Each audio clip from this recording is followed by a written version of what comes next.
Was sitting in our living room watching TV one night, and no one else was home. In the kitchen, we have a refrigerator that has dual doors to open and a lot of decorations all over it, including a small magnetic chime thingy. I'm sitting there when I hear the chimes ringing slightly, so I mute the TV and listen, thinking maybe a family member was home. Nothing happened, so I turn the volume back up and keep watching TV. A minute later, I hear what sounds like someone sneezing in our kitchen, and it didn't sound like any of my family voices. I tensed up and thought someone had broken in our home. I'm shaking at this point, but I'm being quiet and listening. A few moments go by and I hear the refrigerator doors open and then slam shut so hard I can hear glass jars inside it rattling. I ran in the kitchen ready to whoop someone's ass, and there was nothing. Told my family about it, and they said I was just paranoid, but we've had guests come over to the house and say it feels weird in there. Every summer, my little daughter and I went to the dacha. We bought the house that stood on our site already built, or rather, unfinished. 2 rooms and a kitchen on the ground floor were completely habitable, but the rest of the house looked like an abandoned place at the time of purchase. Although my daughter and I didn't need more. Surprisingly, there was another room in which, apparently, someone had lived before. It was unfinished, but there was a chandelier with just one light bulb hanging on the ceiling. There was a bed in the corner, and on it there was a TV with a VCR, which the previous owners did not need, which is why they did not take it with them when they left. In the evenings before going to bed, we, most likely my daughter, liked to watch it. 1.5 boxes of cassette tapes have been preserved from it, standing under the bed. It happened on one of these evenings. The film played rather quietly. I was in a calm, relaxed state, but suddenly I clearly heard footsteps outside the door of the room. They moved away. I didn't hear them approaching. They immediately began to move away, and this surprised me very much. It was clear that the walking person was trying with all his might to maintain silence, but our house was so old that this was impossible in it. I remembered that the corridor along which this man was walking was a dead end, and the only door after the door to this room was locked. This made me happy for the unlucky thief. At that moment, the floorboard creaked under him absolutely clearly. I had to waste no time in going out and catching him. Grabbing one of the tapes in my hand, there was no more suitable weapon in the room. I quietly slipped out the door and walked along the corridor towards the thief. Although I tried to move quietly, knowing that he hadn't yet reached the end, my steps turned out to be as loud as his. About halfway down the corridor, the floorboard creaked very loudly underneath me. Since it was late in the evening and there were no windows in the corridor, I could not see the silhouette of the thief ahead, but I was sure that he realized that someone was following him. Then I began to move even slower and reached the end of the corridor after an eternity. I turned around. Someone came out of the door of the room where my daughter was still watching TV. I think I understand everything. When that person approaches the middle of the corridor, the floorboard will creak under him, just like under the thief and under me. I was extremely interested in the idea of meeting my counterpart from the past, but one thing I remembered at that moment gave me chills. When I reached the end of the corridor, the previous me was not here. Last October, some friends and I visited Charleston, South Carolina. We reserved an Airbnb that was beautifully designed, comfortable, great in every respect, except for the fact that it was haunted. I know this because on our last night in the rental, as I was lying in my bed, I heard a heavy whisper say my name and suddenly felt pressure on my back. It was as if another person had gotten into the bed with me. I wasn't on this trip with my partner, and there was no one I had invited to join me in bed. A spirit, maybe one who'd been living in the house all along, just decided they wanted to spoon. I won't lie, it felt kind of nice, very warm, cozy, really. So I didn't get up right away, but after a few minutes, I decided I should look behind me just to make sure a homeless person in need of a cuddle hadn't snuck in. Of course, when I propped myself up on my elbow and looked back at the bed, there was nothing there, just the memory of my affectionate southern ghost. One night when I was about 12 or 13, my parents were gone for a while and I was just staying up really late, past midnight on my desktop computer waiting for them to come home. Like most people, I had been told a million times not to talk to strangers on the internet, but about half my friends list on MSN were people I had never met before, so I was just chatting with a bunch of them. Out of nowhere, one of my online friends had told me exactly what I had been doing the past hour or two. What I was eating, drinking, playing with, when I had gotten up last. Things I hadn't mentioned in chat. I instantly got a horrible feeling in the pit of my stomach. My desktop was set up in front of a big window, so as far as I knew, this person I had been talking to, that was supposed to live in a different country than me, had found my address and been watching me through the window. Turns out, he had somehow hacked into my webcam. I always left it plugged in even though I had been warned not to when I wasn't using it, and had been frequently watching me through it whenever he wanted. It's been 10 years, and I still have all the cameras on my devices covered in thick duct tape. In fall 2016, I moved into half of a really old house. It was built in the 1880s, a stone's throw from the original campus of Indiana University, which is now a park filled with homeless people and drug addicts. The owners basically turned it into a weird duplex. My friend had lived in it right before I moved in, and he claimed that it was haunted, but I didn't really believe him because he was a bit of an odd guy. Anyways, the layout of the house was weird. You walked in the door and were in a living room type space, and then you kept walking and there was a doorway to a bedroom, and past that was the kitchen.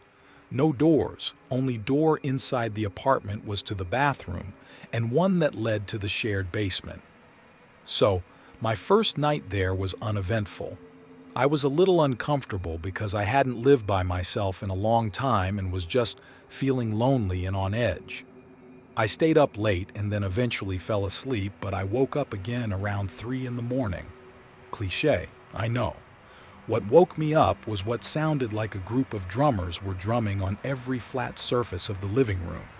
It went on for a while and I was completely terrified. It was just a cacophony of sound. After about 2 or 3 minutes, I finally gathered up the balls to get up and check on it, and as soon as I passed the threshold to the living room, it just stopped. Nothing happened the rest of the night, but I didn't get much sleep. Couple days later, a friend was visiting and he was about to leave. We were standing by the front door next to my bookshelf, and I told him about how I was having trouble sleeping and the story from the first night. As I was saying this, a book threw itself off the bookshelf and onto the floor 3 feet away. It had to fly past the dresser the shelf was perched and landed between the two of us. He just gave me a creeped out look and said he had to go. I don't blame him. Eventually, I asked the guy in the other half what was up, as he had lived there for 8 years. He told me that no one stayed longer than a year and they all reported the same shit. For whatever reason, he said nothing ever happened on his side. Doesn't make sense, but there it is. I was a kid, around 10 yo, and I was babysitting my 7 yo sister. We grew up near an insane asylum, and every now and then we'd get an escapee in our yard. They'd walk off the grounds and head through the woods toward the nearest big town. They'd get about a mile to our place and realize walking 40 miles to that town was probably not happening. So they'd ask to use the phone to call and get picked up by the hospital. This happened every now and then, but this was the first time it happened when I was home without my folks. The woman who arrived in our driveway wanted me to call the hospital to pick her up, but she also asked me if I had some matches, presumably to light a cigarette.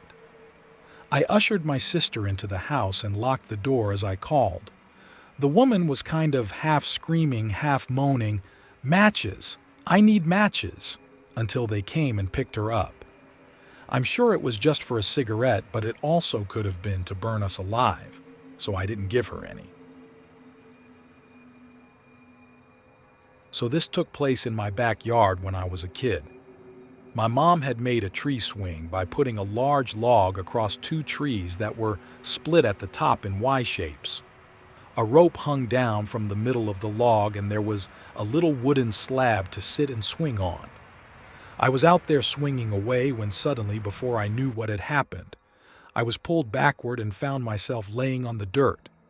I looked up just in time to watch the log that was holding the swing split and came crashing down. I had used this swing 1,000,000,000 times, and where I landed wasn't even reachable at maximum swinging capacity. I looked up and no one was around. The feeling of being pulled back is permanently logged in my brain. I live in a cul-de-sac. My bedroom is on the second story. I woke up one night around 3 a.m. to go to the bathroom. I knew we were expecting a lot of snow. I looked out the bedroom window to see the accumulation. It was deep, higher than the curb, like a white blanket across the cul-de-sac. I decided to get some water, so I walked downstairs, turned on the light, went to the bathroom and got water. Was downstairs maybe 4 minutes. I went back to my bedroom. All lights were out again, and I looked at the snow one more time. Within those 4 minutes, there were now fresh footsteps leading from my house across the cul-de-sac and disappearing behind my neighbor's house. House sitting, babysitting for a new neighbor. She was a single mom from the East Coast, moved to Indianapolis. I was a 6th grader. All I had to do was sit in the house and do my math homework while she was on a date. Her 2-year-old baby was sleeping in his crib out room. Around 9 p.m. I get a call and answer. It's some man who only asks, "Who are you?" I say, "I'm the babysitter." Then he starts asking all these questions about where the mom is and who I am personally. I get scared and hang up and call the mom and let her know. The guy calls back and then just starts saying the address I'm at, then asks if the baby is okay. When I say yes, he says, "How can you be so sure when he's that close to a window?" To which I just go, "I'm just the babysitter and am trying really hard on my math homework, and now am scared and am also failing math." Basically, a mental breakdown happened. 5 minutes later, the mom shows up and explains it's her ex-husband who found her. She hands me a wad of cash and excuses me. IDK if the guy was in the bushes or calling from Massachusetts or what. It was scary. This is my sister's story. We laugh about it now because it's crazy how our parents brushed off how serious this was in hindsight. She had gotten home from high school and was all alone. Some guys came and tapped at the gate. Where I live, you do occasionally get people knocking, and it will either be Jehovah's Witnesses or people saying they're raising funds for a recovery program they're in, or lying about being in, or people selling something, that sort of stuff. She couldn't be arsed, so she just ignored them as she sat in the living room. After a moment of silence, she hears a bang and the garage door rolling up. She runs to the garage and screams as she sees the 2 guys inside.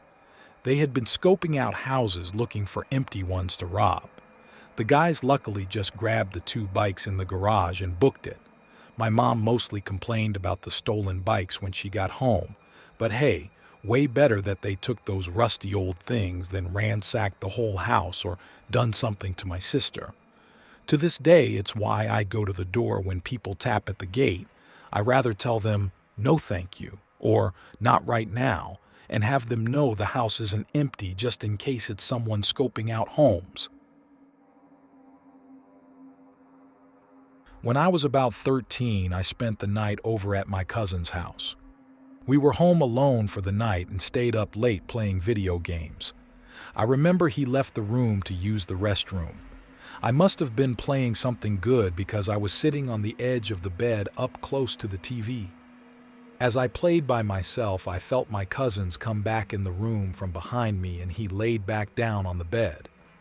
Gave me a little bounce as if he had jumped on, bed squeak and all.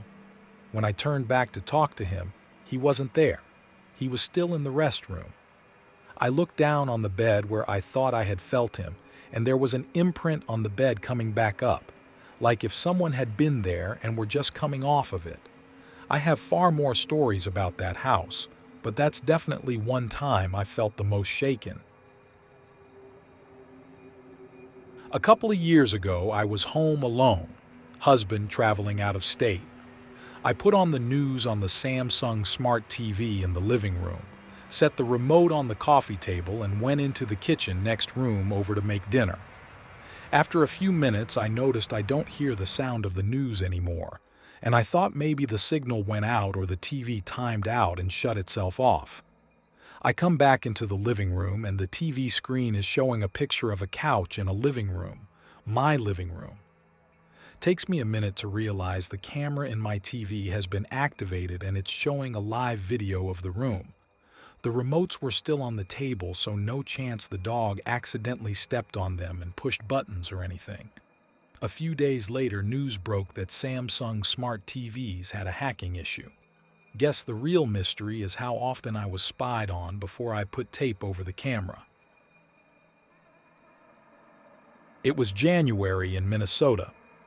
There was about a foot of snow on the ground, and my parents were out at a bar, and my brother was at a friend's house but would come back later. I was in my living room watching TV, and I heard a small knocking coming from the basement. So I walked down to investigate all over the basement to find nothing. Not thinking much of it, I walked back upstairs to the living room to continue watching. About 5 minutes later, I hear a loud crash from the basement and what sounded like a door opening. At this point, I was pretty worried. I started to make my way down the stairs terrified, and as I went down, I thought maybe my brother was home without me knowing, so I called his name. Nothing. I called again, and nothing. So I kept slowly moving down the stairs only to find that there were drawers open in desks, boxes opened, and a few plastic bins and containers all knocked down and tipped over. But worst of all, my back glass door wide open with footprints leading out the door. I shut it, called my parents, and when they came, my mom called the police while my dad followed them. According to him, they went over my fence and to the road behind my house where they stopped. My guess is he was picked up, but we and the police never found out if it was planned or just a random house they picked to rob. Absolutely terrifying. One time when I was about 8, back when kids were allowed to run free range in our country neighborhood, I came back early from playing with some neighbors and went to sleep on the couch as I was tired from running rampant. My parents thought I was still at the neighbor's house, so they left to go to the store.